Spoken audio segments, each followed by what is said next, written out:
Hi everyone, this video is a part of the Debaters Council's initiative to break down and discuss motions that have come up in recently concluded tournaments.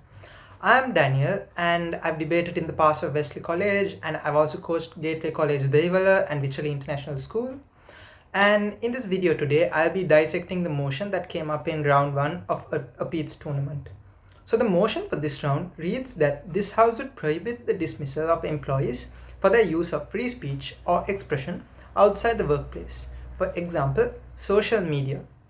So in this video, I'll be going through the ideas and arguments that could be used by both sides, proposition and opposition.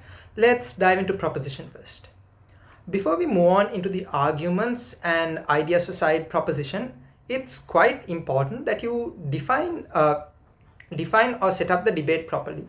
Because if you do not define for example, if you don't define the terms free speech or expression properly, it might lead to a messy debate and it might not help you during the round. So it's in your best interest as side proposition to be clear with your definitions as much as possible. So for example, if I were to define free speech or expression in this debate, at first it's best to exclude examples that you think do not fall under this definition. For example, you could probably say that anything like confidential business information being leaked by employees, things like secret recipes, blueprints, things of that sort do not fall under this free speech or expression because they are governed by NDAs and they're a separate thing. Could also say that things like hate speech or incitement of violence do not fall under your definition because they are already outlawed by the state on the grounds of inciting hatred. So you could say anything else other than that is any instance where the employee wants to express their personal opinions. For example, things like expressing political statements, posting political posts, videos if you're protesting for a cause, you could say you're entirely fine with that. You could also say that anything else, for example, even you expressing dissatisfaction over your work conditions, you venting about your work, ranting about your boss, that way as side proposition are entirely all right with that. You could also say that any other personal opinion that this person, even if it is controversial by social standards, you're fine with that as well, as long as it does not fall under the exclusions that we talked previously. So now I'd like to talk about a few arguments that side proposition can make. So the first argument that I'd like to talk about is about the argument of principal justification. So before I move on into that, we need to look at who the actor for this motion is. So when I say actor, I mean the person who's probably gonna be implementing this motion, or the person from whose perspective we're debating this motion. So in this instance, since the motion itself says this house would prohibit the dismissal of employees, we should take a second and think as to who actually has the power to allow or not allow corporations to dismiss employees. The answer is most likely gonna be governments themselves. So underneath this argument, we need to address a very important clash that usually comes up in debates like this about corporations and employees. The clash that we're going to be addressing is whether the government should prioritize the rights of the employees or the rights of the corporation itself. And under side proposition, we're going to be taking the side of we're going to be prioritizing the rights of the employees themselves. So in order for us to prove that it is principally justified for the government to prohibit the dismissal of employees, firstly we have to establish as to how an ideal employer-employee relationship should look like.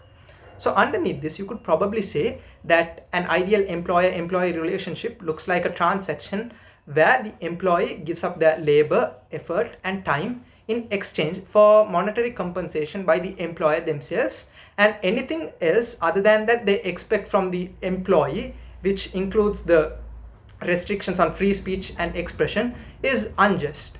And in order for us to prove that it is unjust, we also have to prove why the freedom of expression is specifically important. So it's not enough for you to come up and simply say that the freedom of expression is a fundamental right that has to be protected by the government. It's best for you to give independent reasons as to why freedom of expression is very, very important for an individual. A few reasons you could talk under that. one thing you could say is that freedom of expression is principally important because it allows you to express your thoughts and opinions that are essential for you to like maintain your identity. So what I mean by that is to say that you as an individual should have a control over your identity as to how you are being perceived by others. In order for you to like have that control, you should be able to like freely express yourself and your thoughts and opinions without any restrictions. And the second reason that you could give is that your unrestricted personal expression might give you fulfillment or catharsis because you're simply able to like express yourself freely and exercise your autonomy. And the third reason that you could also talk about is you could say that even things like political expressions can be an integral part that could give meaning to your life. And the bottom line of this is that you say that when you give the corporations the ability to dismiss employees based on the use of free speech or expression, what's gonna happen is people are gonna be scared to express them freely because of the fear of negative consequences, and because of this you can say that the freedom of expression is harmed, and that is bad for the reasons that you talked about previously. There are also other independent reasons that you can give as to why this is principally dismissing these employees based on these grounds is principally unjust. So underneath this, you can possibly talk about why the employees who are signing up for these companies do not make an informed choice. What I mean by this is that, for example, you could say when it comes to like certain industries, the market is like very oversaturated. For example, when it comes to jobs like CS majors. And because of this, you can say that there are like limited job opportunities. And so even if people don't actually want to like go under these restrictions of free speech or expressions, these policies that the employers want them to adhere to, they have no other option because the job opportunities for them are very limited. So even if they don't like these restrictions on free speech, they will have to like join these companies anyway, and therefore they're not making an informed choice. And that is sort of bad. So you could possibly talk about that as well. And you could and when it comes to arguments like this, you could also always use examples of justifications that the examples of things that the state already does in order to like protect employees. For example, you can say that the employee rights are like freedom of employees is more important because the state itself recognizes that they already have things like labor laws, they have a minimum wage, minimum working hours, and things of that sort.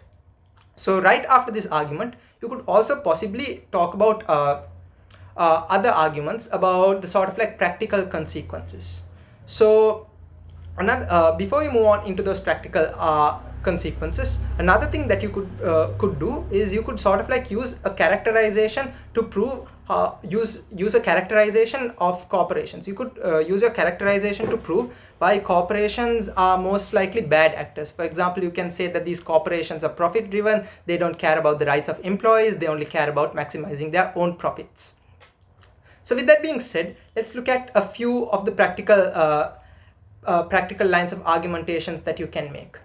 So one thing that you could say is that you could say in most instances, even when we see in status quo, is that these policies on like restriction of free speech, the policies that these companies have are often vague, without a clear definition. They could fire you on grounds for being unprofessional, or like for posting politically charged content, but there is no clear definition for all of that. It is up to the discretion of your employers. And underneath this, you could also say that larger corporations have been historically owned by people from privileged groups or privileged races. And you could say this is because of the fact that the people from minorities have been disenfranchised or have been at a disadvantage for a long time, and so the people at the top of most of these corporations are people from these sorts of like privileged races. So even if these people have a little bit of bias against these minorities, what they could do is they could sort of like use these sorts of vague policies in order to like dismiss these employees. And you could also like additional reasons and tell that in most cases these employees are not going to sue the companies back, because suing the companies takes a lot of resources, a lot of time, a lot of money from them, and it is not worth the effort. And therefore you could say that this is unjust on these sorts of like employees from the minorities. Something else that I like to talk about is about how side opposition possibly causes something like a chilling effect. What I mean by this is that even though the employees on side opposition can still talk about certain issues, they're still scared to like express it freely because of the fact that they're scared that they'll get fired.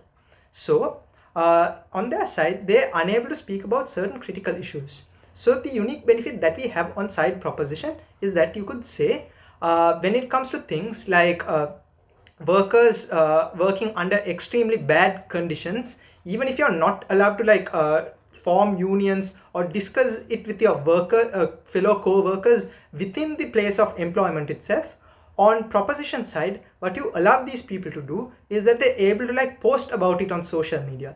When that happens, they get people who are sort of like facing the similar issue, people within their industry or even people within their own company. They'll sort of like look at this, and because of this you can like create discourse, and you can also get people to rally together in order to form unions. Right so after this, you could probably use the analysis to explain why unions are a pretty important thing in like workplaces. You could possibly say that when large amounts of people rally together, they are able to like take actions like strikes, use that as a bargaining chip in order to like bargain with their employers for better working conditions and things of that sort. So now I think the ideas for side proposition are over. So now moving on into a few ideas for side opposition. So before I move on into the ideas or arguments, a few responses that we can directly make to side proposition's claims.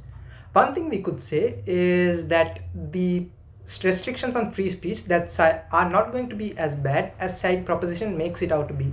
We could say that companies are profit driven. So because of that, we could say that when a lot of like potential applicants for these jobs see that these companies have like very strict regulations, they're less likely to apply for these companies.